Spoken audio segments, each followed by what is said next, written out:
Got the matches about to set the game on fire, yeah. Leo Savage. Oh. Leo Savage. Hey. Going all the way in, we about to smash it. Leo Savage. What's up, y'all? Leo Savage. Got the matches about to set the game on fire, yeah. Leo Savage. Leo Savage. Going all the way in, we about to smash it. Leo Savage. Leo Savage. Got the matches about to set the game on fire, yeah. Hey.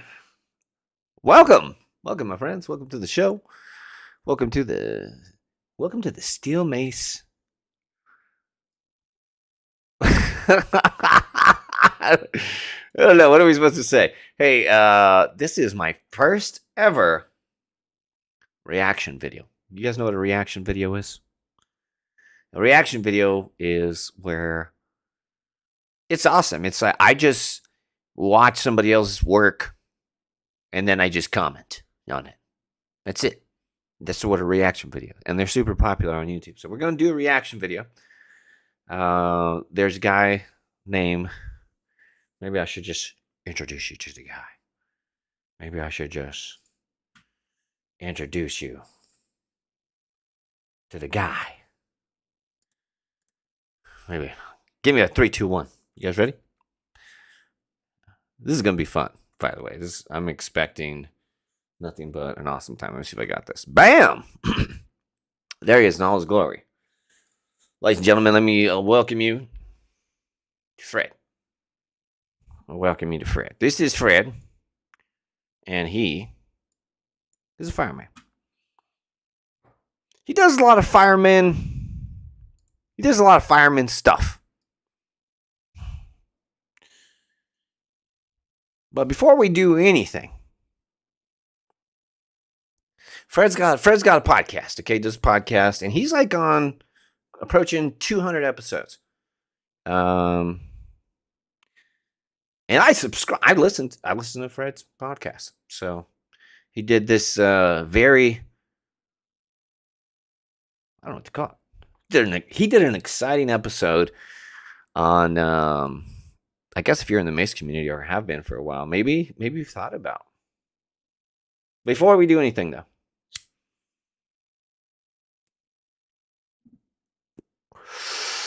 Fred might hate me for this.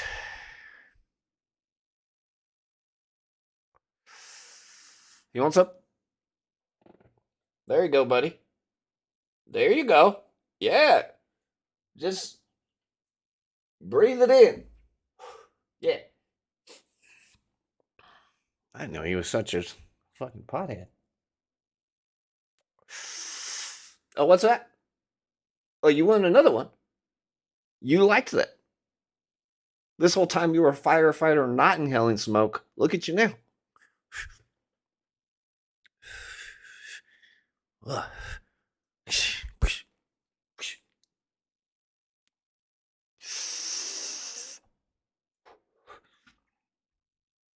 I'm fucking entertaining, man. I'm just gonna say it. Top level entertaining. All right. Looks like this is a 50-minute podcast. We're not gonna listen 50 minutes. Maybe we'll listen 50 minutes. Make up shit. Okay. Until we think we know what's going on. Okay, what's going on?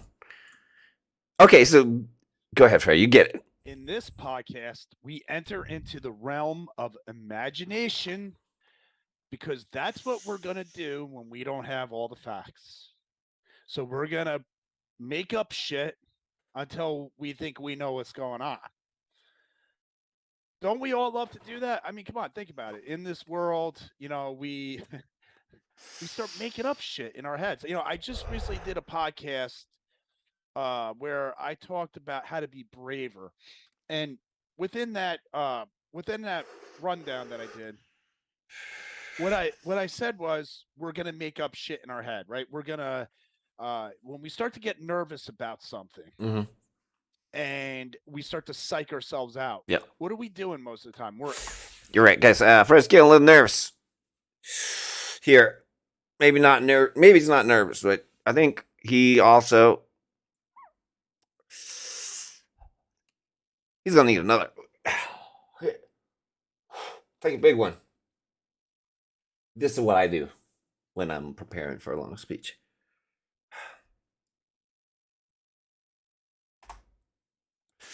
Did I mention this is going to be fun? Imagining the Imagine. outcome Imagine the not going outcome. well. So let's just say you have you're the best man Mhm. for a wedding, Mhm. and you got to get up and you got to make that toast. Okay. And you're like, oh, I don't like getting up in front of people and talking. Okay. No, I do not like that at all. So now you start thinking about that. You don't like it, how uncomfortable it feels. You start picturing yourself standing up in front of all these people at this wedding. It's going to be a big wedding, too. There's going to be all these people, and they're going to be so serious because the most important thing for those. Listen, I'm just getting fucking nervous right now. We're supposed to be talking about Steel Mace Flow versus Viking Ninja, and you're talking about best man speeches at a wedding? Okay? Where's this going, Fred? Those people is you getting up and talking, not the rest of the wedding, not the fact that these two people are getting married, not the fact that they don't even want to be there to begin with because they had something else to do. They had to cancel their. I feel better being this big. You know, Fred was out big-headed me. One thing I know about myself is I've got the biggest head. Okay? Plans. No, everybody's fixated on you. That's right. They all want to hear what the best man has to say because this is the most important moment in everybody's life. So you Am I the best man at the wedding? Or is Eric the best man at the wedding? Who's he talking about here? got that shit running like crazy in your head that you're going to get up and have to speak in front of all these people and everything is hinged on you. See how your imagination starts running wild right from the start? At the end of the day, most of the people, they probably would prefer if you just Who's he talking? Short and simple and get out of there and they can move on with their lives, right? People want to eat, they want to drink, they want to dance, they want to shake hands and do all this stuff. They got to sit there and wait for you to talk. You're not gonna say anything that's gonna rock their socks off unless you're a talented speaker and you feel comfortable. And then what are we talking about this for, right? You don't feel it. This is just for you guys out there who actually really. All right, first one in the comments to comment anything wins. First one, okay? All I gotta do is type in anything. Quick. 5 seconds. 4. You're gonna win. 3. 2. 5 seconds. 4 seconds to comment. Anything in the comment box. All you got, I'll go. I'll win. There it is. I won. I won myself. I won my own prize. What I win? More of this. Have these problems, right? And I'm just using this one thing as an example. It could be anything in your life. Like I said in the past podcast, you imagine the outcome not going well. So, it turns into you turn everything into a problem. Meanwhile, there was never a problem there. You created it. You imagined it. You imaginated it. I don't know if that's a word. I've been doing that a lot lately. I've been screwing up words, but they kind of come out like I meant to say. Cyberwoods, you win. Okay, you're a winner. You win a shout out. Cigar Woods. Is it Cigar Woods? Wood Cigar? Okay, we're not going to press pause. We're just going to turn it down for a little bit. But I think I get where he's going. You guys ever self-impose a pressure on yourself? Make things a little bit harder for yourself than they need to be?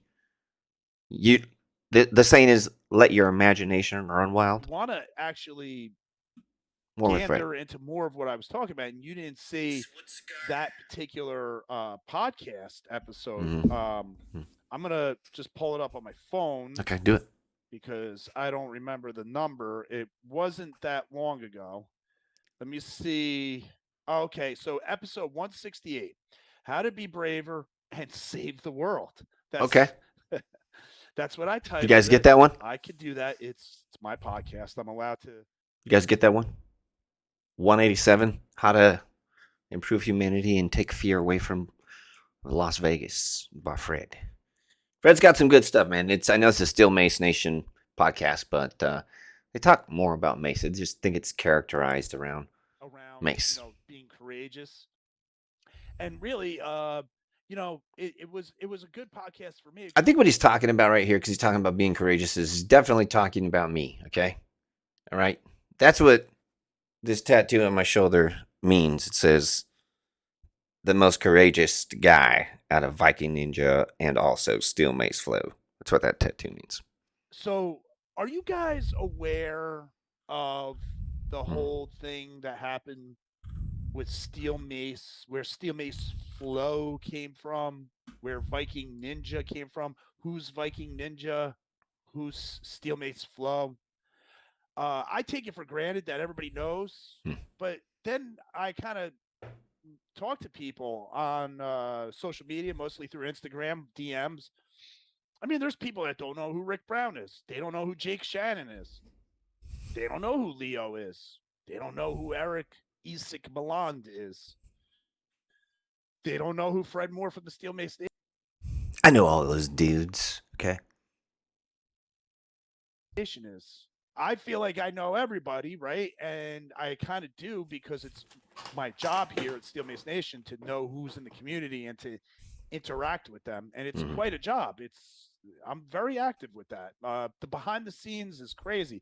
I have so many invites out for podcasts. Okay. And oh, by the way, if anybody's listening, and I promised to have you on the podcast, and I haven't gotten back to you, you might have slipped through the cracks, and I apologize tremendously for that. That's one thing I always try to do is to stay in contact, keep my promises. Fred does do a good job. Fred does an awesome job of getting podcasts out there. Like I said, he's approaching 200 episodes. And stuff. But yo, this shit is out of control. All right, and this is amateur level. I haven't even taken this thing to the next level. I got a job. I'm a firefighter. I'm a husband. I'm a father. I got my own personal training. Well, it was in that grassy smoke. smoked Myself, right? And then I have all these other interests and concerns. I shared a lot of my concerns about what's going on in the world today. Yeah. So I get political and spiritual. I started a podcast called The Freedom Variant just to offload the heavy political stuff and a lot of stuff that might get censored on YouTube. I put that off onto a Rumble account called The Freedom Variant. It's not that active really, and I'm trying to really keep everything right here on Steel Mace Nation. And I have told you guys this before. I want to make Steel Mace Nation podcast more of a variety podcast. Make it more like it is. Like as some people have said, I'm like the Joe Rogan of the Steel Mace community. Fine, I'll take it. Joe Rogan's great. If I could be anything close to that, that would be awesome. Yeah. No, go but yeah. So who knows who in the Steel Mace?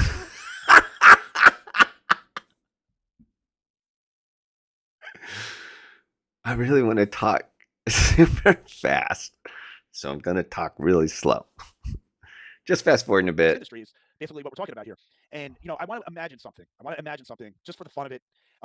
I have talked to a lot of people, and, there's always this, like, behind-the-scenes discussion. What happened between Leo Savage and Isak Maland? They were together at one point doing Steel Mace. Wait. If you look, when he says we were together at one point, nah, you get what he's saying. They split. There was a divergence, and then there was bad blood there. And there was actually, when I entered into the Steel Mace community pre-COVID, back when the world was actually sane back then. Didn't seem like it was sane. Didn't seem like it was that sane. It was actually sane compared to now. I'm with you. When I entered in and I was, on Facebook. Guys, we've been having a lot of fun, but let me tell you something. Man. Whenever the subject comes up, my palms start sweating and my heart just starts. I mean, really going for it. My body really reacts to this. This was not an awesome time in my life that we're about to talk about. But he's right. Me and Eric were homies. We were like that video game Double Dragon. We were like that. Except we never beat up dudes together. So, other than that, we were basically the same. I'm not on Facebook anymore. I got kicked off. All right. All right, where were we? Steel Mace. No, Facebook loves Steel Mace. It's because I said other things that I shouldn't have been saying. Bad, Um, bad for it. but yeah, there was this little war going on. Mm, Viking ninja people versus steel mace people, mm. and it wasn't really that pronounced. It was really a few people here and there. It felt very pronounced. And this is what happens when you're attached to something emotionally. Is it might be a microscope to somebody else, but on your end, because you're emotionally involved in it, it's like it's a lot. It seemed like it was. Well, my whole life is steel mace flow, so of course this was big for me. Here we go. And Leo Savage and S. Isak were just doing their own thing. They weren't saying anything themselves. It was more like the people who were following, right? And it's funny because this is like one of the I have a different recollection of the described war. Damn, he really described it as like a war. I wonder if it's because we use weapons. We use like the mace, or if it was like, he said it was also as very didn't seem like a big deal, but also to describe it as a war is kind of like a big deal. So, and I felt like it was a thing. And I did feel like the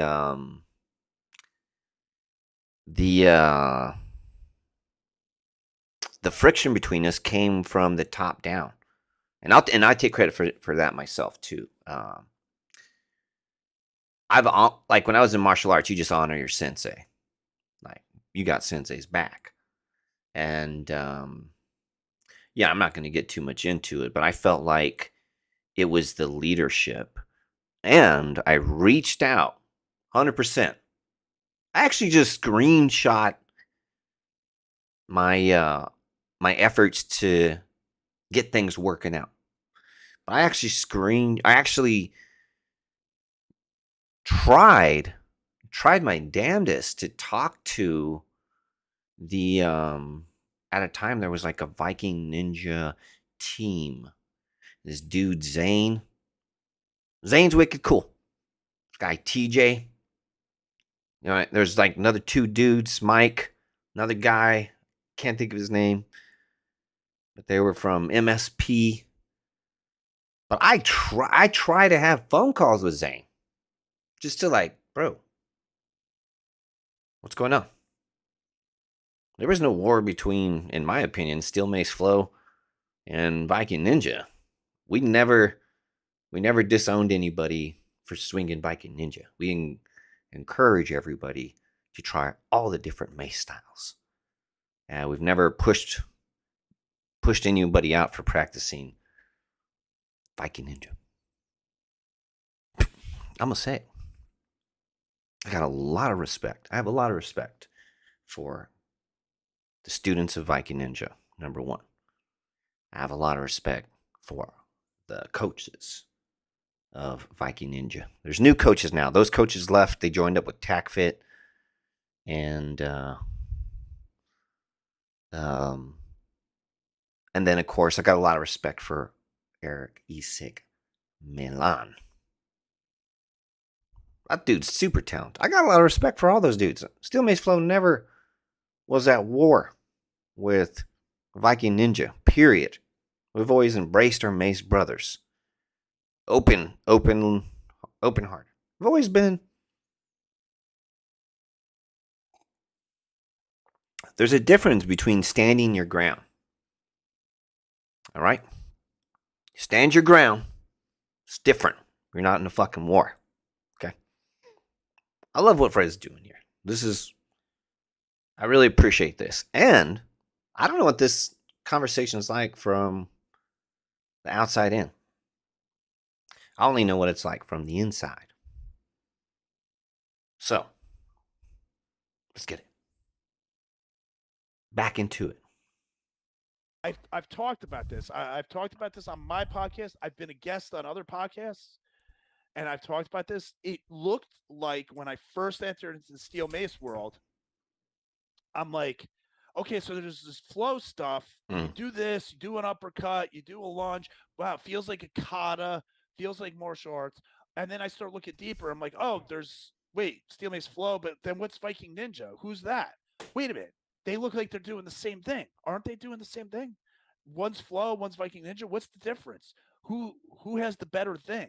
Like it was so unclear initially in the beginning, and maybe that's something that Hmm. you're going through right now. You're coming across this podcast, and hopefully this episode is going to shed a little bit of light Mhm. on it. But yeah, they were together and they were doing something, but go look at Leo and then go look at Isak. You'll notice that there is a difference. Hmm. And Totally. There's totally a difference. But we do move the mace alike. Yeah. There's a difference. I think the biggest difference, if I had to pick apart styles, the biggest difference is Steel Mace Flow does a lot of one-handed moves. We do all the two-handed moves, but we do all the two-handed moves with one hand. And we do all the two-handed moves backwards, also with one hand. And I don't know if Viking Ninja will ever evolve to using the mace one-handed. But yeah, using the mace one-handed gave us different opportunities, and like swinging the mace from the middle, swinging the mace from the top, which from what I understand is not appreciated in or not practiced in Viking Ninja. But yeah, there is a style difference, and then whenever I look at the Viking Ninja style, I think of it like a super great idea for working out, getting fit. Some people don't want to use their imagination when they're working out. Some people just they just want to get it, get told what to do. They got to think all day at work. Sometimes you just go in and they're like, boom, you're going to do 10 of these for a minute, and then you're going to stop, and you're going to wait 30 seconds, and then exactly, boom, you need the direction. And some people want to be free. You notice how my voice, I was this character with rigidness, and then when I was like the free, I changed. I noticed it. See, I'm still attached to this emotionally. But yeah, there's a difference in style, and I think that style also breeds over into the philosophy of how we train. But this is great. Fred, would you like to continue going? and that was, I think, where they had their splitting point. So this is where some imagination has to come into play Mm. because nobody really knows the story. I don't think. I mean, I'm sure people very close to Leo and Isak probably know the full story, the full thing, why they had an apparent, we assume a blowout and they split ways, but um, There's my side, there's his side, and whoever's side you hear, I grew up understanding that whoever you support their side of the story.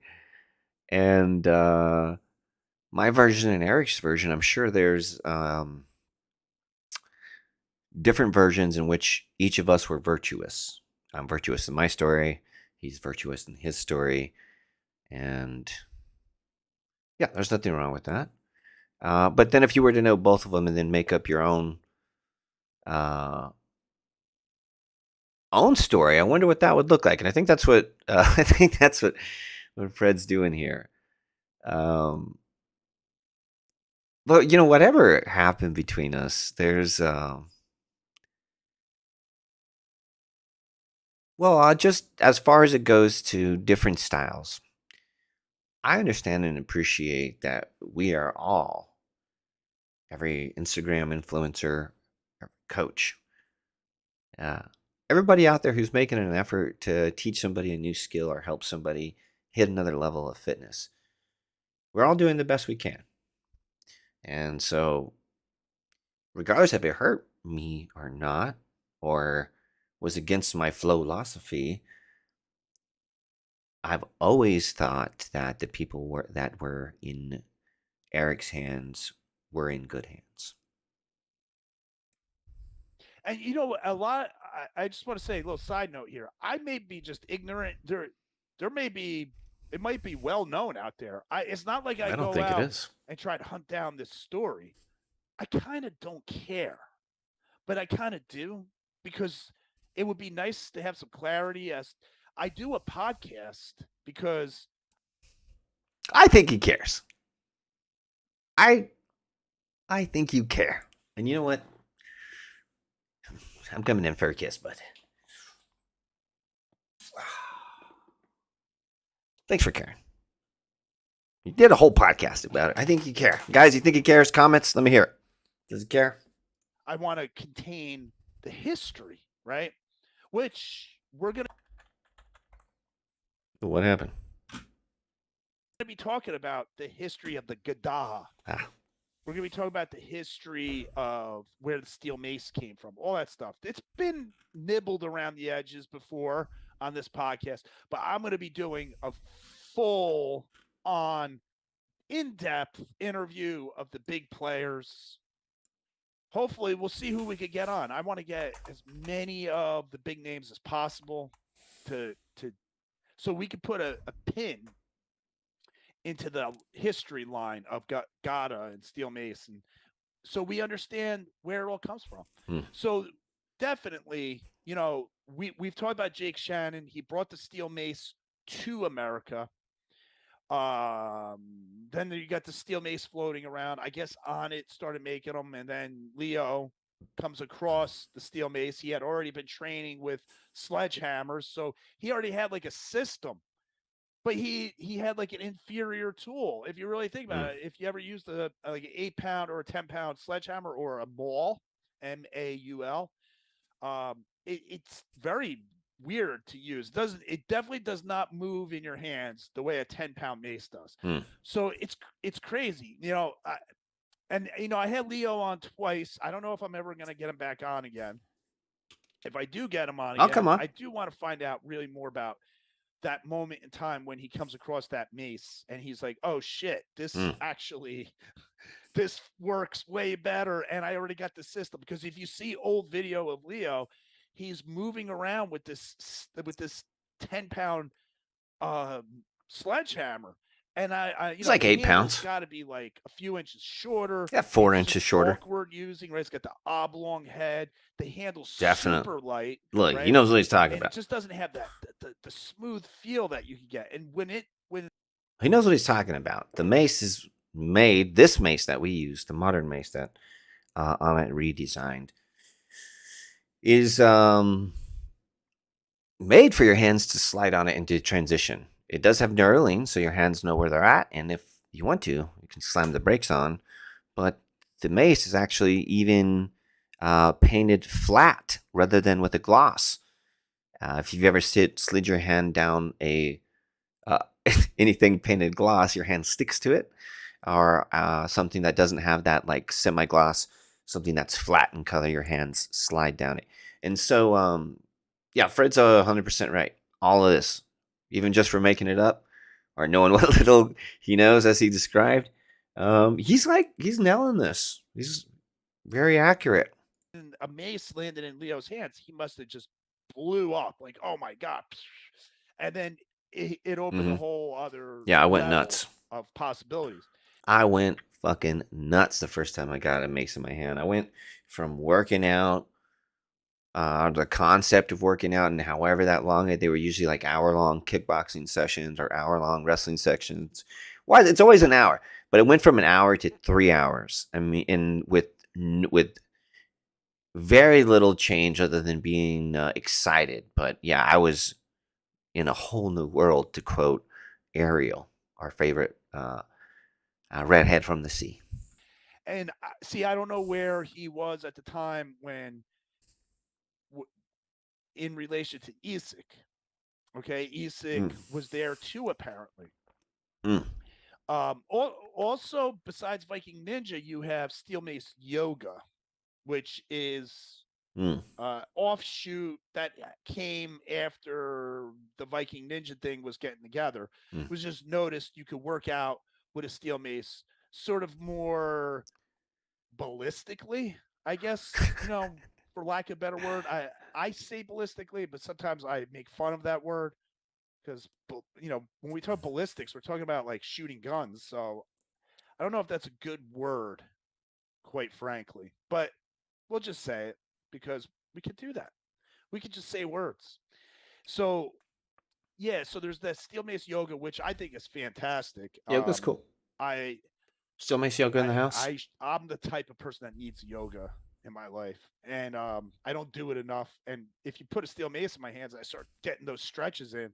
I kind of do it, so it works. I recommend it, and I could teach it, by the way, because I've been doing it, and I was doing wood mace yoga for a Wood while, mace yoga. right Wood right mace. before the pandemic hit, which that bullshit came along, and then all of a sudden everybody had to shut down. Mm-hmm. How ridiculous was that? Shutting down gyms and shutting down the economy for that bullshit. But that's another story.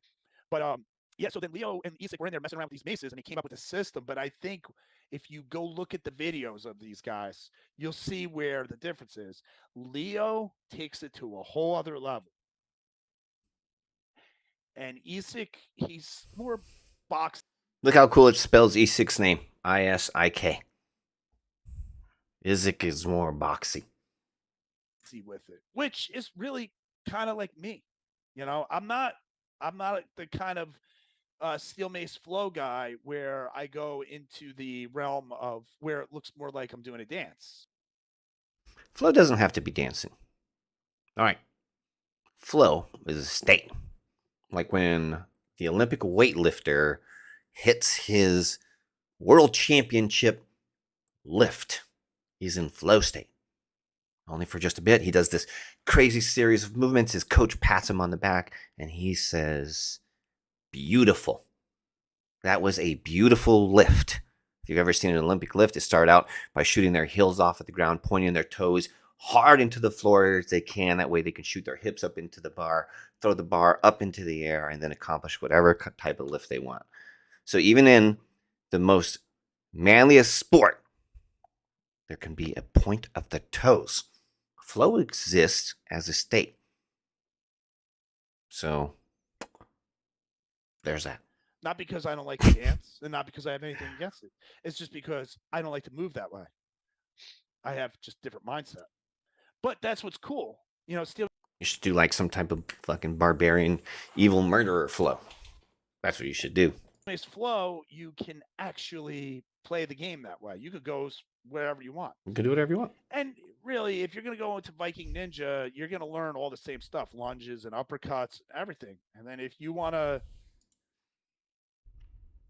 I don't think you'll learn. Well, he's going to say something else. Add in spins and twirls and what was it called? High.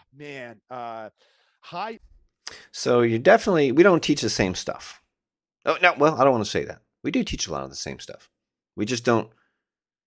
I don't know. I don't want to know. Anyways. High speed baton twirling. That was a good one. That was supposed to be that was somebody from the Viking Ninja camp taking a punch at Steel Mace Flow, saying it's high speed baton twirling. So, just like any type of alpha gym bullying, all right, you're at the gym, you see somebody lifting lighter weights than you, there's always some type of homophobic rant, all right, are thrown around. And so we got called baton twirlers, ribbon dancers. We never got called samurais. There's a lot of badass dudes who spin stuff. But we always got called very feminine stuff.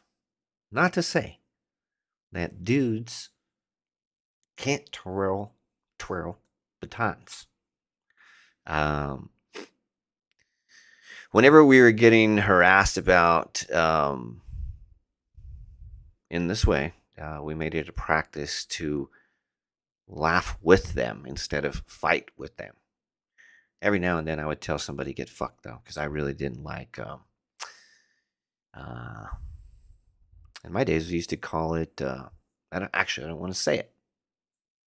Actually, I'm not, a little bit of hate speech I removed from my language. I'm not going to say it. high-speed baton twirling. I'll tell you what. I started watching baton twirling. It's amazing. I don't know if you've ever seen it. It's amazing. Even though I might have a high opinion of it, I doubt any of the Viking ninjas are following baton twirling dudes on Instagram for inspiration. But I would like to personally thank all of you guys who called it, who stopped by the Instagram to call me a baton twirler, because your view helped me get where I am today. Thank you guys. Thank you so much. And then a bunch of the guys at Steel Mace Flow just thought that was hilarious. So they No, we didn't think it was funny at all. No. Could you imagine being gay? And there's this bunch of dudes saying shit like this? And it's tolerated, you know? I'll tell you what, man. If anybody from Steel Mace Flow was doing this shit, I would have a talk with them. It'd be hard to be part of Steel Mace Flow if you were allowed to make fun of people and cheered on in such a way. They actually used it, and they made a hashtag and everything. I don't know if that's still being used or not. That's just how we dealt with it. Crack up high-speed baton twirling. It doesn't even make sense. It doesn't make sense, because did you ever see? Makes sense as an insult. That's high speed. I mean, it's really high speed. Yeah, there is a difference in speed, if that's what you mean. Really think about what a person's like flipping a mace, doing a coin flip or whatever they call it. That's what it's not called. Really high speed, you know. But whatever. We get it. It's funny. But oh, and by the way, in this whole mess of warring factions, you have Rick Brown, right? Which, you know, I'm a friend of his, or he's a friend of mine. I hope I'm a friend of his. I was gonna buy a ticket to fly out to California, and meet him at his training facility, and that was gonna cost me thousands of dollars for the whole trip, right? Because I got to pay for my flight, I got to pay for Rick Brown, I got to pay for a hotel, and I was also gonna take him out for cheeseburgers, because I saw him on his Instagram eating a cheeseburger with Eric Doyle. They were eating these cheeseburgers, and the buns were like kind of like red looking, and oh my god, they look. I'm gonna confess right now, I don't really need to train with Rick Brown, especially since he came to New Jersey and he showed me a few tricks. I kind of got like some of that stuff, and I'm not trying to sound like I'm a know-it-all. Please, but to fly out to go train with him is a big deal, right? So do I really need to do that? The real thing that I wanted out of all, I had to do some soul searching on this. All right, wait till you hear this. I can't believe I'm gonna confess this. The reason why I wanted to fly out and train with Rick Brown was because I wanted to go out and get cheeseburgers with him. I'm serious. I know what you're talking about, man. That's DB Burgers or GB Burgers or something, but that's their hangout, man. I know that place. I saw that picture on his Instagram, him and Eric Doyle. Hold on. Sorry. This is just too much. I saw that picture. They looked so happy, and those cheeseburgers looked so good, and I was hungry at the time. I even think I wrote something like, "Wow, those cheeseburgers look good." And I'm trying not to eat too much food today. I'm trying to lose a little bit of weight and cut up a little bit. Thanks for nothing. Now I got to go eat. I'm blaming it on him. And oh my god, it was one of those pictures. Keep like if leaning in when I talk. Right there, they would have got my money. Do I need to? On all the soft I'm okay right here. They were smiling. They looked like they were having a good time. They were doing something I wanted to be doing. I was kind of home, like poor's me. Look at passport Fred. The land of freedom and opportunity. Huh? Not anymore. Not after COVID. Now it's the opposite. Land of freedom and opportunity. Again, a lot of this stuff pre-COVID was sensational. But yeah, that picture hooked me, man. And next thing I know, I'm making plans to go out and train with him. And then the pandemic hit. And of course, I don't know if I'm ever going to go to California again, because that state has literally gone bananas. Banana muffins. That's what they've done. They've gone banana muffins. And Rick still lives there, and that's good, because somebody, he's a normal guy. He's really just a regular guy, and that's what California needs. Normal people, just totally normal people. That's good. Rick, if you're listening, keep being normal. And all you listening, you better be normal too. So, Rick's pretty normal. Rick was in on this whole tribal conflict going on. Okay, and look, Rick. You know why I like Rick? Because he kind of reminds me of like a Jersey guy. Okay, I'm from Jersey. I don't know. some people have a bad opinion of Jersey people, and they should. They should. There's a lot of jerk offs in Jersey. Let me tell you, a lot of dopey people that. I was in Jersey one time and I was talking to this guy. No, I was getting some pizza and I was being really polite and just like trying to be nice. And this Jersey guy got upset at me because I was being too polite. He said nobody's got time for that shit. So I can relate, man. That's fucking hilarious, Fred. Boisterous and loud. They go to other states and they bring that shit with them. But the thing is, he can hang. You know what I mean? Like Okay. I'm on the fire. Jersey I'm guy. in the fire department, right? Okay. I grew up in Jersey. Typical, shit growing up. Same shit in the firehouse. Ball busting through the gills, right? Always ball busting, always digging, trying to get a reaction out of people, right? And you gotta have thick skin, so you try not to overreact when people bust your balls because they're just trying to get a reaction. But then when you do react and you go, you show that it bothered you, oh my god, now they know they really got you. Now they know. Oh shit! Maybe that's how they got me. Warned about this when they go in the fire department. Like, don't let have thick skin, don't let things bother you. Be careful because if you get upset over something, they're gonna know that that's your weakness, and then they're gonna keep digging at it. And everybody gets that warning. And I'm telling you, only a few people are actually good at playing it close to the cuff. I revealed myself so many times. I've let people get under my skin so many times, and I would just snap, and yell back and whatever, and totally did not take the advice ever. And I'm closing in on 20 years now, I'm still making that mistake. But that's just my nature. That's who I am. I wear my heart Guilty. on my sleeve, and sometimes I feel like I was getting riled up. I'm off from work today. I did all my chores, my duties, and I'm doing a podcast because this is what I like to do. I like to talk. I like to blah, blah, blah, blah, spiel shit out. Think out loud. So of course I'm gonna let people know when they get under my skin because I'm gonna want to get in there and shake it up and everything. Shake it up. So Rick Brown, he likes to bust balls, and he said some things online that like pissed people off. Like he would say stuff like he would. I can't even remember. I don't even want to say. Yeah, it wasn't terrible. It wasn't like he was being degrading or anything like that. He's just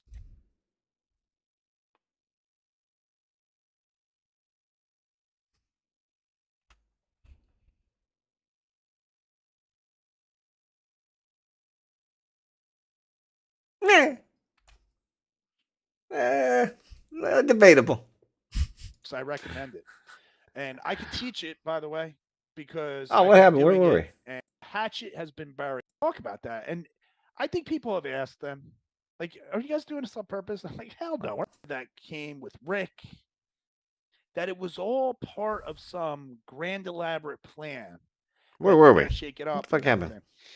So Rick Brown, he likes to bust balls. Okay. Oh, this is it. And he I'm not going to press said anything. some things online that like pissed people off.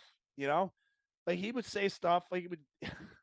I can't even remember. I don't even want to say. Yeah, he just kind of said the same type of bullshit. Like one time he did a ballerina and he put my silhouette and he put like "Don't disgrace the Mace."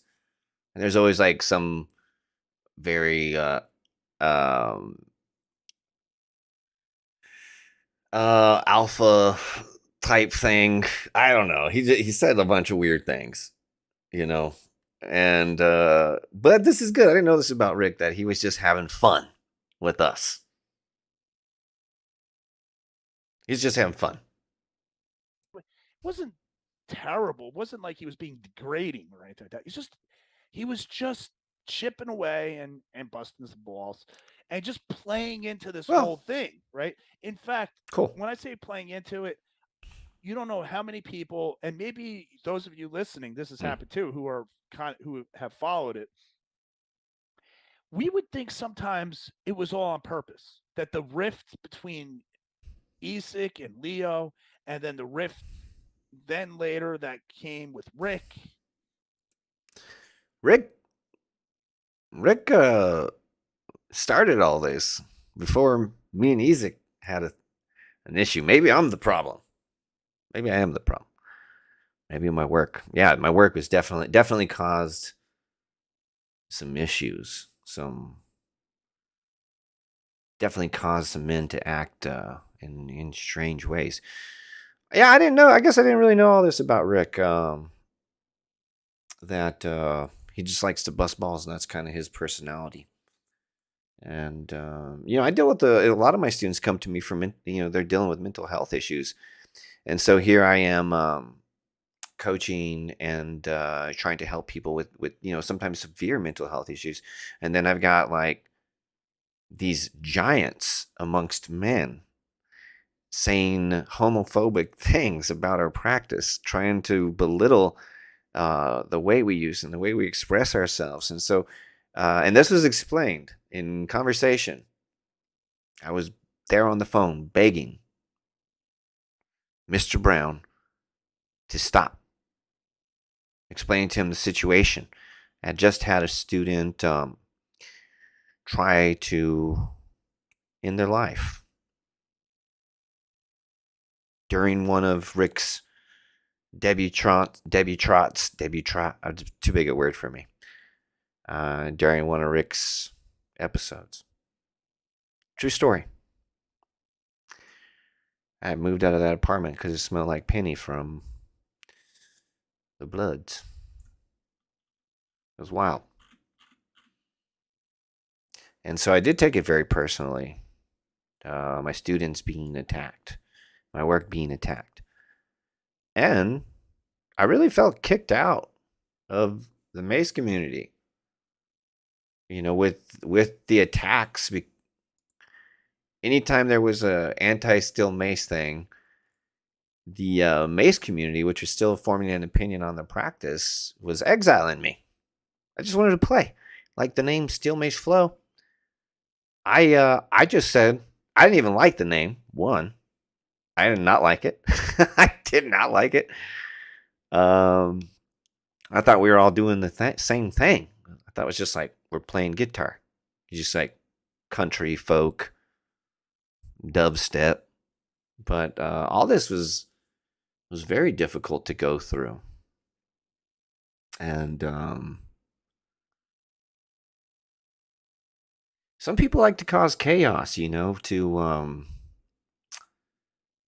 get it's the victim thing, where you cry wolf, but it's not crying wolf. It's crying conflict or creating conflict. It helps your algorithm if you stir up some chaos.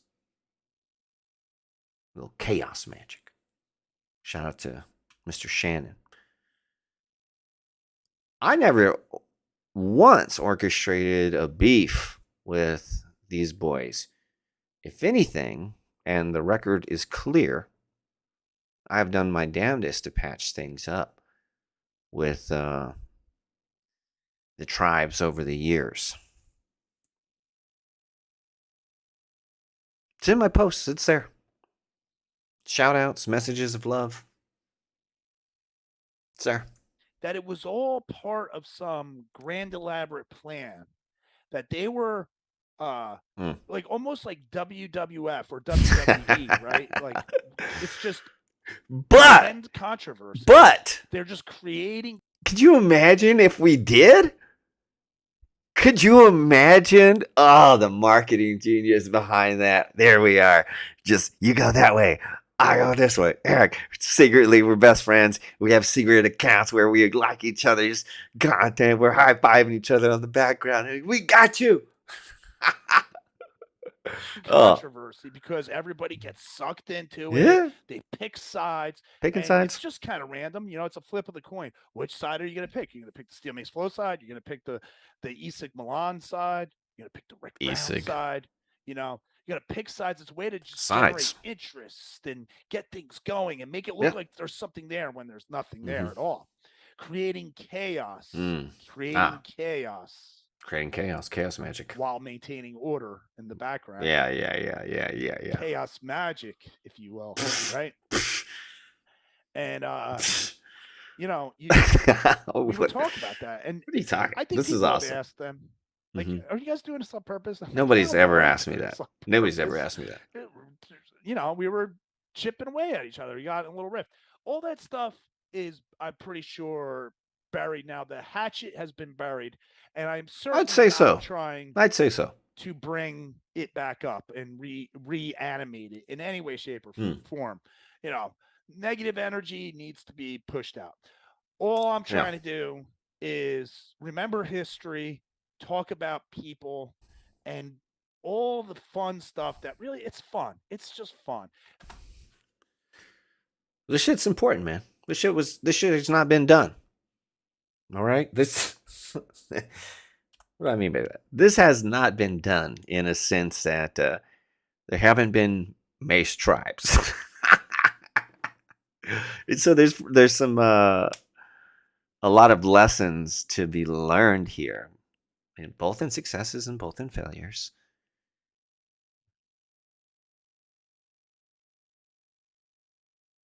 So I recommend it. And I could teach it, by the way, because I've been doing What's it. happening and to my? comes in. Okay. I almost picture like perfect, right?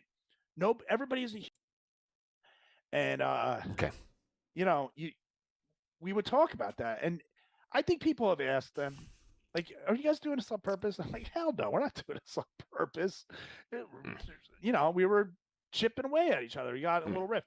All that stuff is, I'm pretty sure, buried now. The hatchet has been buried. I hope so. And I'm certainly not trying to bring it back up. And I sent Esic a message probably last year. I send him one every couple years, but I do try and reach out to him. It was an apology that things ended up the way they have. Reanimate it in any way, shape, or form. You know, negative energy needs to be pushed out. All I'm trying to do is remember history, talk about people, and all the fun stuff that really it's fun. It's just fun. Nobody's perfect, right? Nope, everybody's a human here, and I think that's really one of the biggest things that we could celebrate. Celebrate our mistakes, celebrate our weaknesses in a way. When I say celebrate our weaknesses, I don't mean like, hey, it's great, I'm weak in this area. No, but let's laugh about it.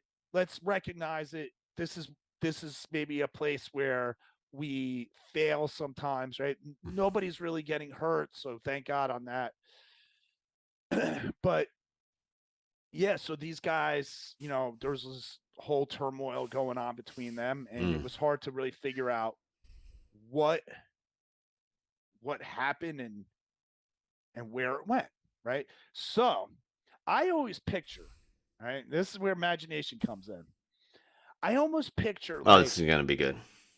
Leo and Esic, they're in the the his name studio, and they got their maces, and they're both really good, and you know they're typical guys, right? Typical guys, and you know they had the formula, right? They're working on this thing, and each one of them is good at it, and each one of them has a little bit of an ego, and each one of them wants to accomplish something. It's true. Everybody has they have the same vision, but they also have other visions that don't align. And I'm pretty sure that's where things went sour. Egos, visions that don't align. And I don't think Esic really wanted to create a program that, well, just look at Steel Mace Flow, like I said, and look at how Leo moves, and look at how people who diligently practice Steel Mace Flow and buy into that system fully, especially people that go into level 2, right? These are people who are going to take the mace, they're going to lay it on their shoulder, they're going to spin around, they're going to glide the mace off, and they're going to move elegantly into a certain way, point their toes, move their shoulder a certain way. And, you know, I'm looking at it like that. That is a performance. It's a dance. And I it's like a kata. it. But I don't see the working out benefit of it. Okay? How can like you not? putting the mace on your shoulder, well, now you're not holding weight. Totally holding weight, but I get what you're saying. Swinging a mace is easy, folks. It wants to swing.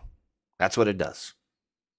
There's dudes in India who have this technique down, and they'll swing stupid weights. Stupid! I wouldn't consider them classically strong. Keeping a mace still is difficult. And so creating a pose or holding the mace on your shoulder creates a thing called internal torque. Internal torque is a way to train athletically. It's how athletes train. I'm not saying that big weights aren't important. You got to be big, got to be strong, got to move fast. Level 2 can be used in a very beautiful way that Fred's describing. However, it can also be a guns blazing war dance where you're knocking down doors and taking out enemies. So, I mean, it can be whatever you want. I mean, we teach you to create however you want to move the mace. We don't say you have to move the mace like this. So that's a fair representation of the mace, but still mace flow level 2. But then there's another side of it. Anyways. But when I say this, at the same time, I know I'm saying something sort of backwards. Like I'm being backwards when I say that, even though that's how I see it. What?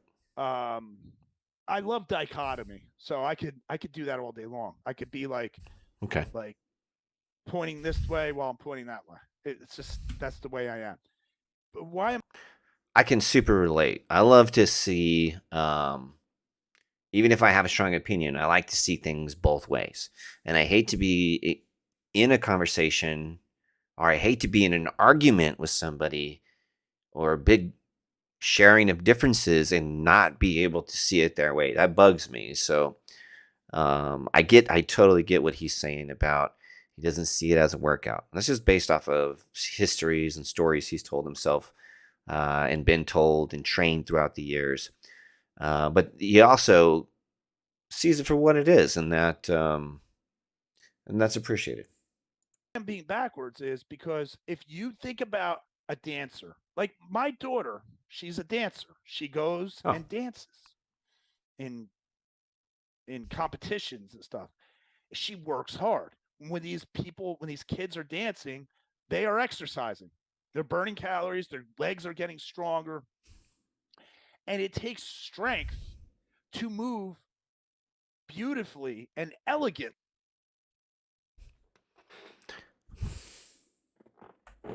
Just had a beautiful idea.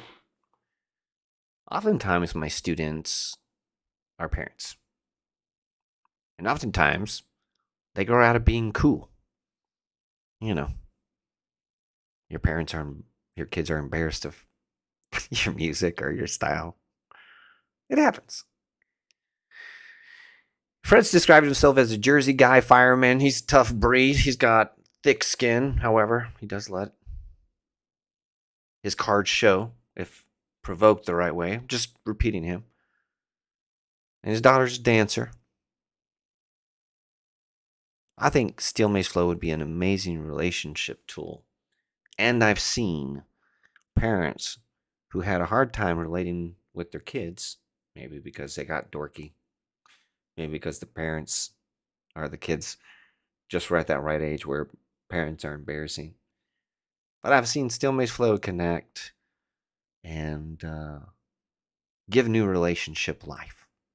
I would love to see you do a flow with the daughter. And of course, our thing went back to 9 minutes. Well, but then what's Viking Ninja? Who's that? So we're just going Has a little bit of an ego. Mm-hmm.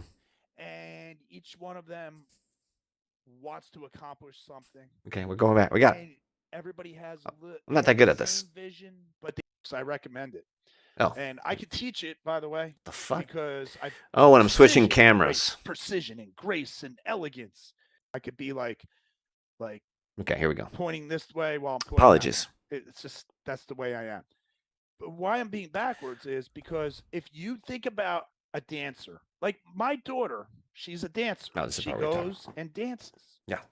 in competitions and stuff. She works hard. When these kids are dancing, they are exercising. They're burning calories, their legs are getting stronger. And it takes strength to move beautifully and elegantly and do it with precision, right? Precision and grace and elegance.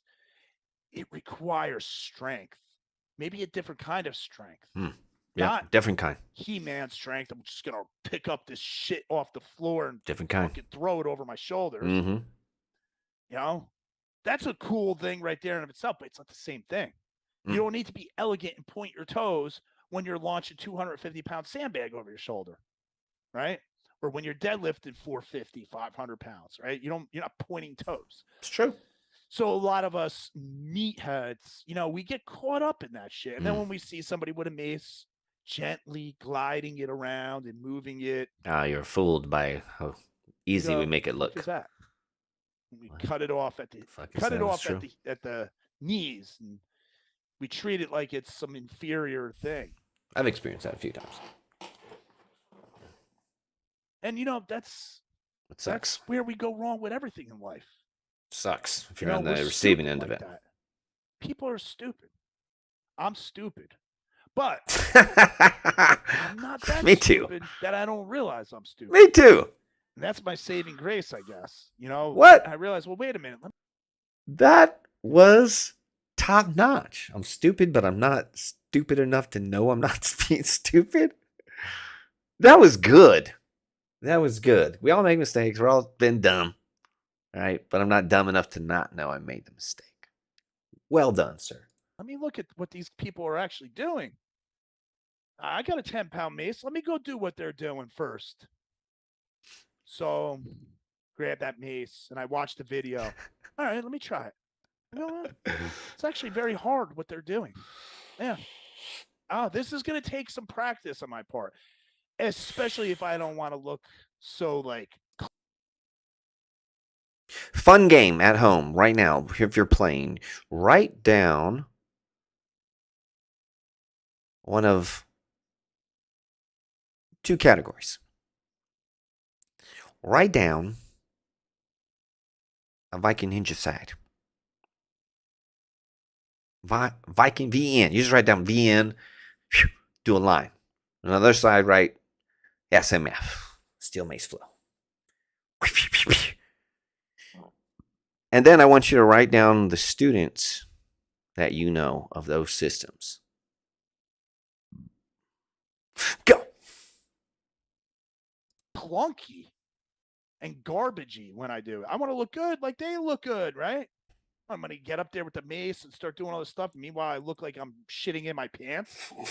Is that going to do me any justice? Hell no. So you start to get over stage fright, Walk the walk in the shoes those people are wearing, and you can see. So it's an interest thing. It's comfortability. Sure. Yeah, if you tried it, you might like it, but for me, some people will never get there. Interested in moving like that, but damn, I do appreciate it. I really do. And I would be just as. I would be interested to ask him.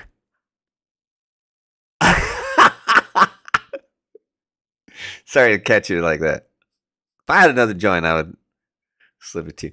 I would be interested to ask him if he ever has felt the need to move like that, or if he's ever done flow like that. Because I do remember seeing this man making some beautiful flows down by the beach.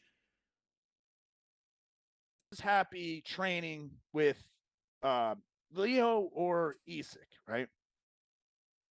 So whatever their rift was, I really think it was just. It really came down to it. I think they both made a mistake. And I could see how they could do it. I'm certainly not judging and I'm not condemning anybody because I have an ego too.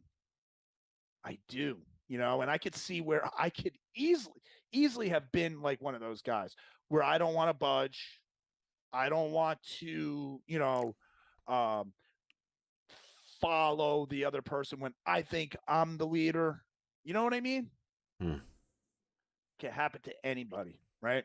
So All right, let's get to the main thing. I've been stringing you along. My imagination. Stringing right? me along. I didn't know that. You feeling it? I I feel don't it. know if I'm going to end right after this or I got more to say on the back end of this, but let's just get to the punchline, will we? So they're right there, they're training, and Leo's like, yeah, man, and then you're gonna finish off like this, or you're gonna come up and push and kind of and Isak's like, nah, man, we're not going down that road. That looks like now we're making it into some kind of dance. Mm. And Leo's like, but that's what it is. It's a dance, man. And Isak's like, Hmm. nah, man, work out. Just work out, no dance. Leo's like, no, man, like open up your mind a little bit. Realize that this has potential. You're a martial arts guy, aren't you, Isak? Yeah. Well, Listening to the voices, how he does my voice. Hey, man, let's do some stuff. No, let's work out. um, I've not heard this point of view before, but it does kind of ring a bell. I will tell you that. Well, maybe I'll talk about it afterwards. I wonder what else he's got to say. what does it look like when somebody's doing a kata? What does it look like when somebody's doing like kung fu or something like that? Yeah, martial arts with the Don't they mace. have all these That's different what you do. styles of martial arts? Drunken monkey and all that stuff. One-handed, And two-handed. if you watch like kung fu movies, especially old ones, it looks like they're dancing. Choreography. Yeah, they're not disco dancing. They're not doing ballroom dancing, but there's so many different varieties of dance, right? And I think, I think Leo was really pulling something, a whole rich aspect. He was bringing that up. And Isak was like, no, do not go down that road. Hmm. And here's the thing. Isak was right too. He was. Because he wanted it to be this workout system.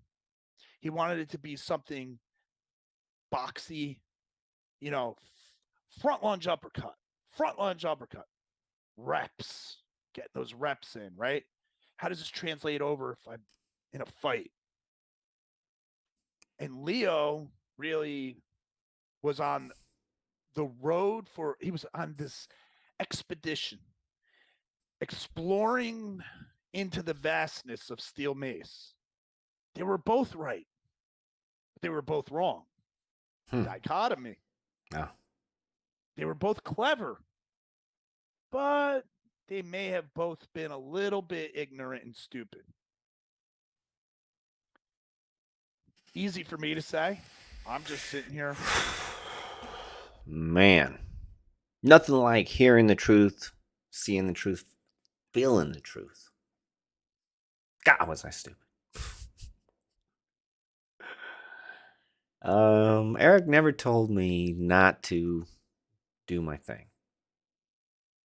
He did impose some barriers, and he did tell some people not to do my thing.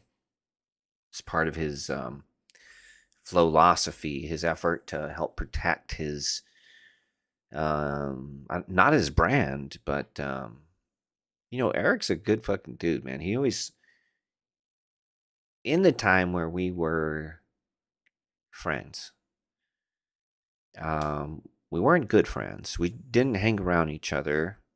We didn't instantly click. We were both working with On It, and we were both in the same field. And I always thought it'd be amazing, like, to be hanging out with Isak. But he never told me not to do Steel Mace Flow. But he did tell people not to practice it. And there was a big post about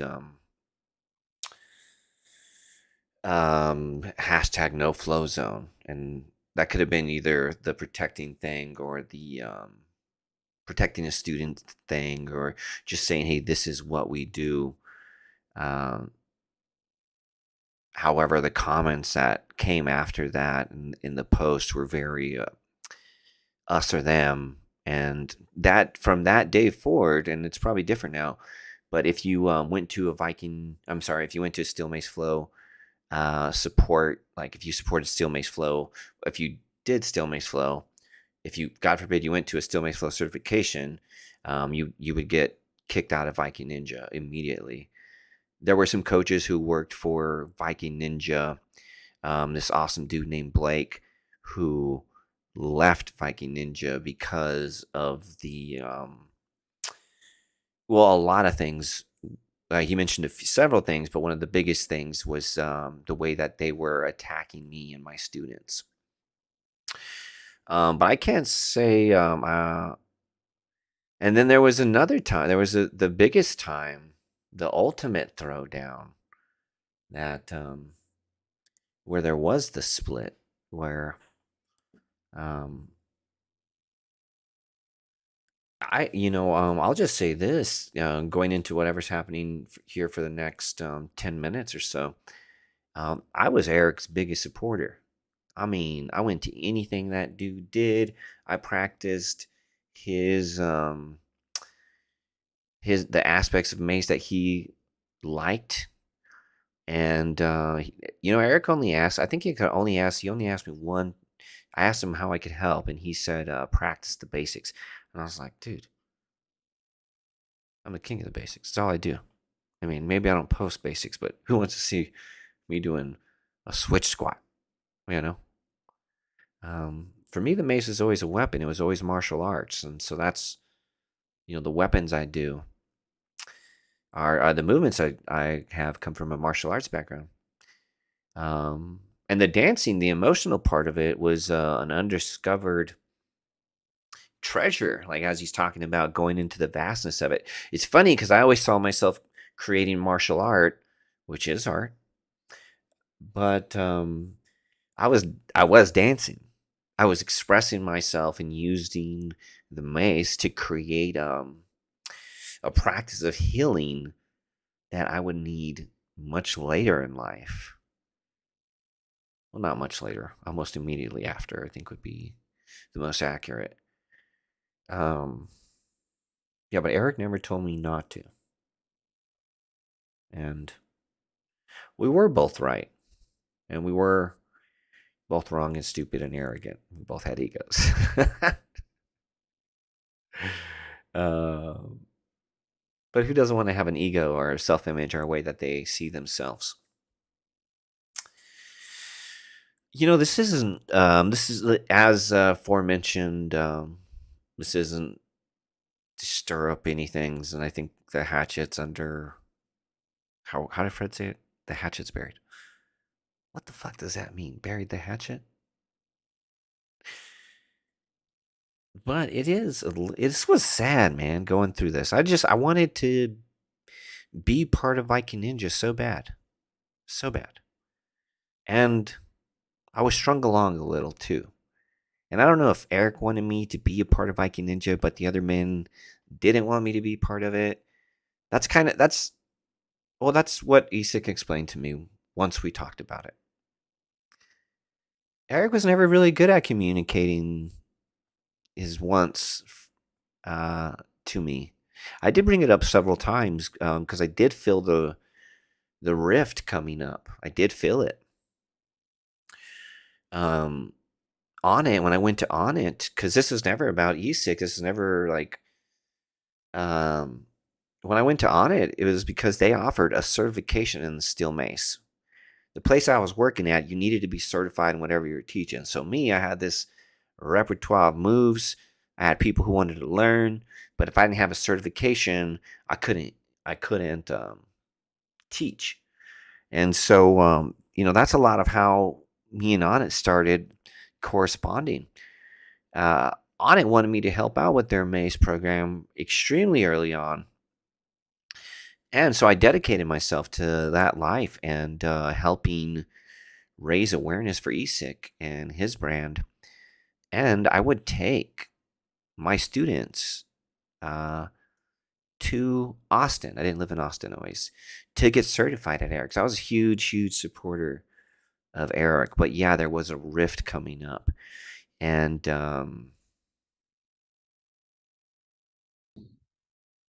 And it was wearing a stupid. headset, talking on a microphone. The grand judger of things. And all I got is my imagination. I don't really know what happened with those guys. But in my imagination, that's the way it was going down, and their egos. And then, It wasn't. Yeah, I just wanted to belong. Pure and simple. The traditional Mace guys made fun of me.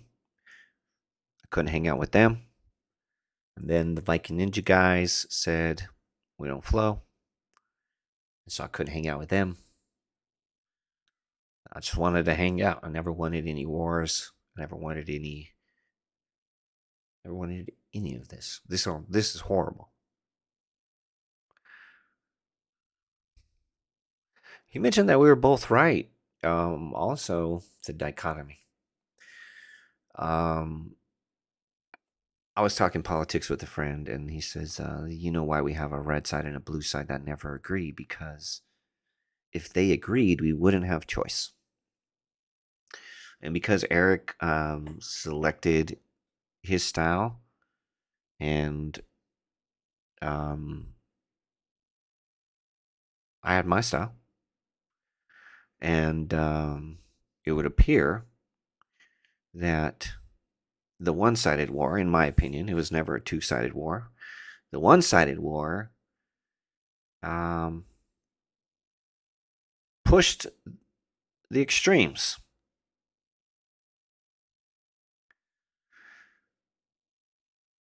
I can only imagine. I've been in my shoes, but I can only imagine the will and the determination on Eric swinging his mace in his garage night after night, not willing to be beat, not willing to give up a step, but in a war to prove his style's the best, to protect the most students, whatever it was. I can feel it. Ugh.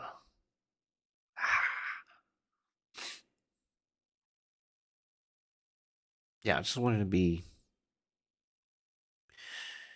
part of the crew. Nobody would let me in their crew, so I had to make up my own crew. You know who chose the name Steel Mace Flow? My competition. It's weird. My ego did get in the way. Looking back at this experience, I can feel the times I was stupid. I can feel the times where my ego was in charge. Ooh, it's heavy. Isaac writes a book He did about write a book. ego and how you got to I let think it somebody. go. And he kind of said, like, the mace. You got an ego with the mace. It's gonna bite you. Get rid of your ego. Mace Kill your ain't no ego. joke. Is that really what he wrote the book about? Or did he realize his ego got in the way with his friend and they split apart because of his ego? And was that, in a way, was his book sort of like the way to offload what he realized, that he let his ego get in the way? So it's an interesting thing, when you think about that. And people are saying that it was really Isaac who actually invented steel mace training. So did Leo take it and run with it? And is that why Isaac is so upset with him? I don't know. See, we don't know. But at the moment when they decided that this wasn't working out anymore, again, here comes my imagination. It has to go this way until we have the actual truth. What I really think happened there, that fateful day, it was raining out. There was lightning. There was hail. Why? There may have even been locusts flying through devouring everything. You left your cat outside? Locusts ate it up. Nothing left. What the fuck is going on here? Isak and Leo are in their dojo where they're training with their mace. Okay. And they're saying, no, we're going this way. And the other one's saying, no, we're going this way. Mm. And you can't agree. It's a test of wills. Mm. And next thing you know, the lightning strikes right through the roof and penetrates right in between them. A bolt of lightning right between them into the dojo floor, the gym floor. I don't know. I don't know where they were. Could have been in friggin' Isak's garage for all I know. The way they're spelling Isak's name. And you saw the energy flying everywhere. And a bolt of blue goes right into Leo. And he lights up and his eyes glow blue. And his mace turns as blue as Luke Skywalker's mace. Lightsaber? And a bolt of red shoots into Isak. Eyes red. Mace turns red. Like I'm not saying Isak was Darth Vader. Yeah, you are. The bad guy. Yeah, you are. Skywalker was Yeah, see? I'm not saying Leo was Skywalker. Yeah, Leo Skywalker. No good, no bad. You guys know. There's no good, no bad. Right? Yeah, Darth Vader was a good dude, right? Death Star. This is real. This is real life. This really happened. So one guy's blue, one guy's red. Maybe they're both green. Maybe it was green electricity with both of them. Everything green. Maybe they were green with envy. Colors. Oh my God, man! I've just realized if either one of those guys listens to this, I am not making fun of you. Believe me, I love you both. I really do. You guys do steel mace shit. Isak won't even talk to me because I went with the steel mace flow coach. And I don't even know if Leo talks to me anymore. They talk. This is a crazy story, guys. As much as I'm making up shit here.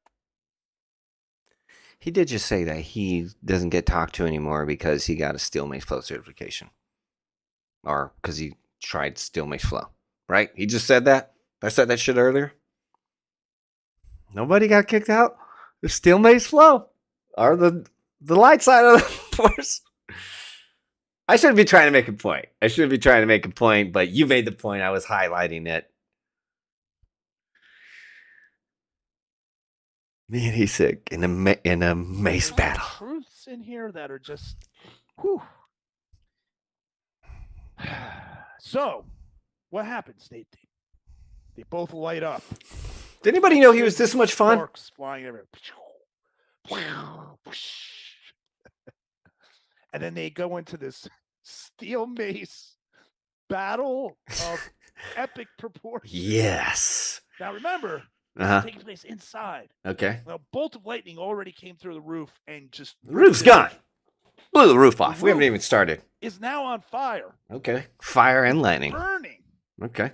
We need People fucking Fred. Come help us. Is burning. And they're calling the fire trucks. Oh, God. Are you going to show up? They pull out of the fire. Fred's a fireman. The hail and the rain is so bad. The hail breaks the windshield of the fire trucks. Of course. And the rain and the hail's coming in. The firemen can't even drive down the road. What? The cars crash. I thought you were going to come help. We're talking epic calamity here. Dragon Ball Z war. Nobody could come to help. The roof is burning. There's a hole in the floor. These guys start fighting each other with their maces around this hole in the floor. And that hole, if somebody should fall in it, it's an eternal hole to hell. Damn, this escalated quickly. Oh, if they wind up falling down that hole, that's it. So they're battling each other. They're jumping over the hole, hitting each other with the mace. First hitting with the handle, then hitting with the weighted end, the globe. Every once in a while, they're even firing lightning juice out of their fingers, right? Sometimes one guy's got the mace up against the other guy's throat. Another time, the guy's got Oh, this is getting sexy. the balls. Oh God, this is. Who took a foul? The balls for it's just a workout tool. Ball These hit. guys are going at it, man. They're going at it. This is serious. The walls start coming down. They're smashing each other. Fuck these walls. You know the front of the gym. It's all glass. Oh, all that glass is gone. You don't want to be a gym around us. Wait, hold on a second. What are you waiting for? I'm getting a phone call. Fuck that call. Phone call, but I'm not going to take it. You sure? For this shit. All right. I'm having too good of a time here. I'm having a good time. Now they're in the parking lot, and that gym, dojo, wherever they are, is collapsing in on itself. And you remember the hole to hell? The building is actually going into it. It's getting sucked down. Oh my God! Sorry about all the hellholes. Parking lot. They're on top of roofs of cars. The lightning. There's some nice cars outside on it. Their bodies made them so dense, like they're 8,000 pounds. That's how heavy they are, with full of energy. That when they get on top of a car, the car crushes down. They're doing cartwheels now. All right, they're pulling shit out that these guys never even imagined them doing. Okay, they're like, what the hell am I doing? I'm doing cartwheels, flipping through the air. That's what I do all the time. Green juice out of my hand. I do that all the time. Hit a guy in the head with a mace, and he's not going down. I don't do that. This is nuts. They're as surprised at what's going on. I refuse to believe in this true life tale of Steel Mace Ninjas versus Vikings that Isak Milan do a cartwheel with a mace. Continue. As the spectators, a cop shows up, gets out of the car, pulls out his gun. What? Realizes these guys are shooting green juice. Puts his gun back, gets back in his car, and leaves. That's a good move. All right, that's about the extent. That's a good move. For any outside intervention. Fire department never shows up. The dojo's gone down the black hole. Poor dojo. I'm gonna write you a check, dojo. I'm gonna write you a check and get you back. Sorry about the floors. These guys are now beat up, right? They might have a few broken bones or bleeding, teeth missing, whatever. They're not my new pearlies. Beating each other down. Guaranteed equal cancellation. All right, like taking matter and antimatter and putting them together. Atom bomb. Everything gone. And they're about 15 feet away from each other, pouring rain, sleet coming down. Okay. And they're looking at each other, and they both realize at the same time, this is my last chance to deal the fatal blow. Okay. At the same time, they both come up with this thought. Wow. I'm going to close the gap. Okay. And I'm going to crush my enemy. Sword swing mill. At the same time. And they go. Sword swing mill. Crescent step. They meet. Boom. They hit each other with the same move. What? The steel mace. The steel mace is hit. You would never do that move. The loudest clang you've ever heard. Church bells. Echoes through the valleys. And the force of the impact blows each one of them up and away. Got blown? Way this way, way that way. And wherever they landed is where they now remain.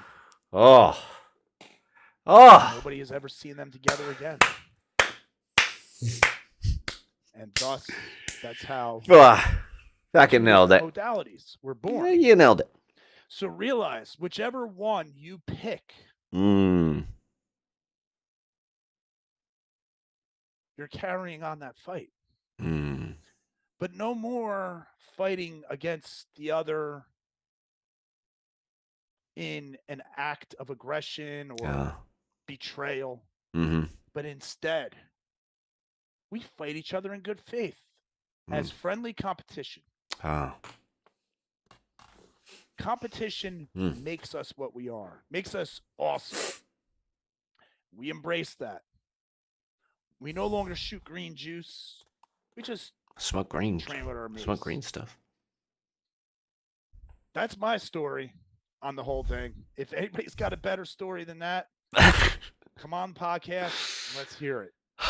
And if it just so happens Oh, that was that good, it's Fred. Mr. Isak Milan or Leo Savage, What, I don't get a mister? and you both want to come on the podcast at the same time, let's do that. And let's really learn about the history of steel mace. And let's move on. And I guess we could throw Rick Brown in there if we want to, right? Or would that be too many people all at once? I don't know. To me, it's much ado about nothing. People are people. We all make mistakes. We all do things. Like I said earlier, let's just have fun and let's bring the steel mace community up. Let's rock. All right, guys. Hope you have fun with this one. I hope I'm not going to get into trouble with this. I don't know if this is good or bad. I don't know if people are going to get pissed off. I've never been more furious in my life. Guys, what? That was so much fun watching a video with you guys. How about that war? How about the Mace battle? Would be cool if during the Mace battle final blow, Isak used one of my moves, and I used one of his moves. And it was at that moment we knew we fucked up. Damn, did you hear what he said about you pick a side and you're continuing the war? That's deep, man. There's a lot of truth to that, especially like first generation students. Like my buddy Mark England said, Leo, the way I look at it, you have your lineage, you have your kids and your grandkids are the people you coach and the people they coach. But anything after that is beyond your control. And so he says that we fight in good spirit. And what that sounds like is our students figured it out. That was fun. I often I've dreamt of writing a book and had started to make a little progress on it, but I fell in love with this idea of creating an alternate universe where Isak and I were Mace dudes, and I dreamt about Eric carrying this huge mace and being able to make it move really light, and then my mace, which was really small but nobody could pick up, and riding in our students into your or into that screenplay or mace adaptation. And yeah, but that stuff's been on my mind, man. And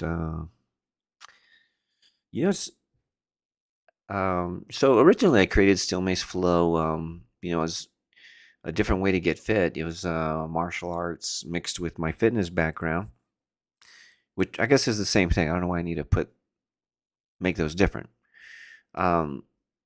But then I ran into some hard times, and I used the mace in a therapeutic way, and that helped spawn Steel Mace Flow.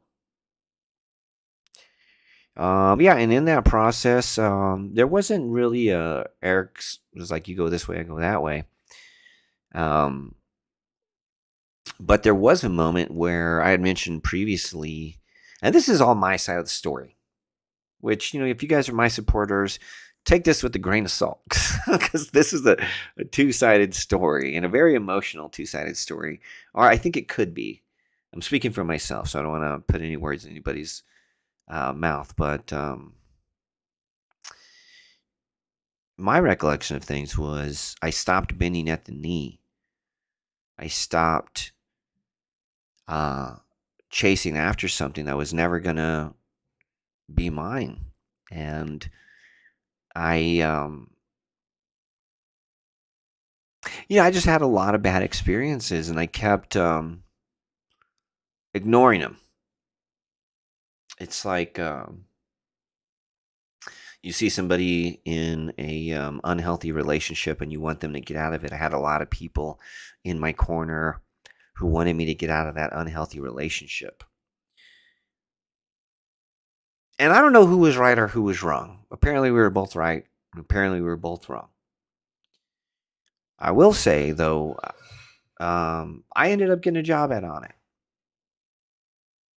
I ended up getting a job when they're after everything was settled, after the dust cleared. On it made a decision, and I'm sure glad it was me.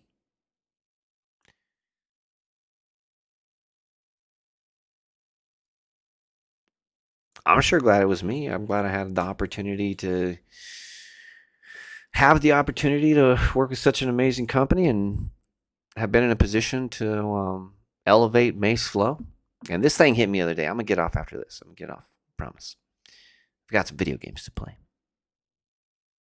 Some cannabis to smoke. But here's the thing.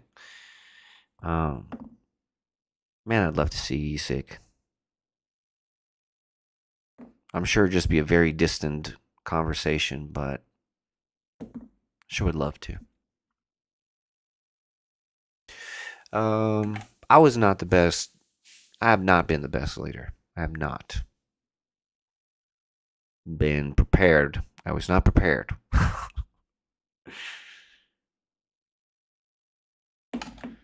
I haven't been the best coach. I haven't been the best leader. I didn't have a lot of examples of people in my position, and I was inexperienced. I didn't have the right material to study to help me out with my course, which, I made a lot of mistakes. Did a lot of good stuff too. It's been my experience in this. There are so many different Mace styles now.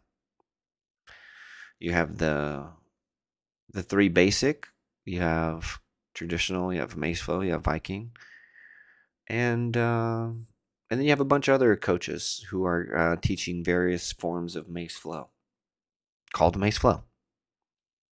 That's another topic. But there are a few scandalous people out there, bad business practices. But for the most part, for the overwhelming part, everyone's out there just trying to help out their flock, trying to get their people to the next level and make a decent living at the same time. There are some of us who coach, who lead, and there are some of us who need direction until we can get to a place where we can lead ourselves. But there's not a separation between those two people other than time and experience. Your purpose of following is so you can be a leader. And all those leaders, all those Mace leaders out there are doing the best they can to help protect their flock. Doesn't matter what style of Mace Flow you train. Of course, I have my preference. All roads lead to healing. All of them.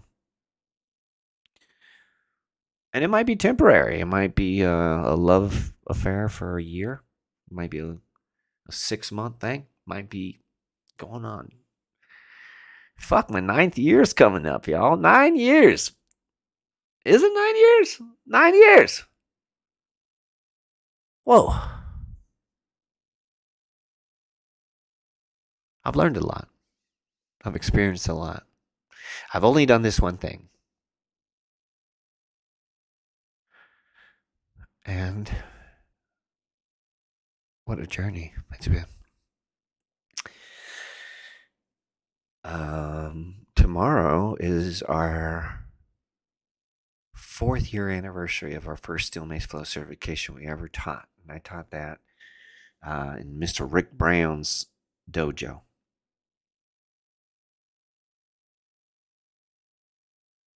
God forbid something ever happened to somebody you owe an apology to, Or maybe not even owe an apology to, but owe a conversation of understanding. I'd like to thank Mr. Fred for the tremendous entertainment that he gave us tonight. I had so much fun. My first reaction video. Hope you guys enjoyed it. Thank you so much for hanging out with me. I'm going to end this stream right here, right now. Lots of love, my crew.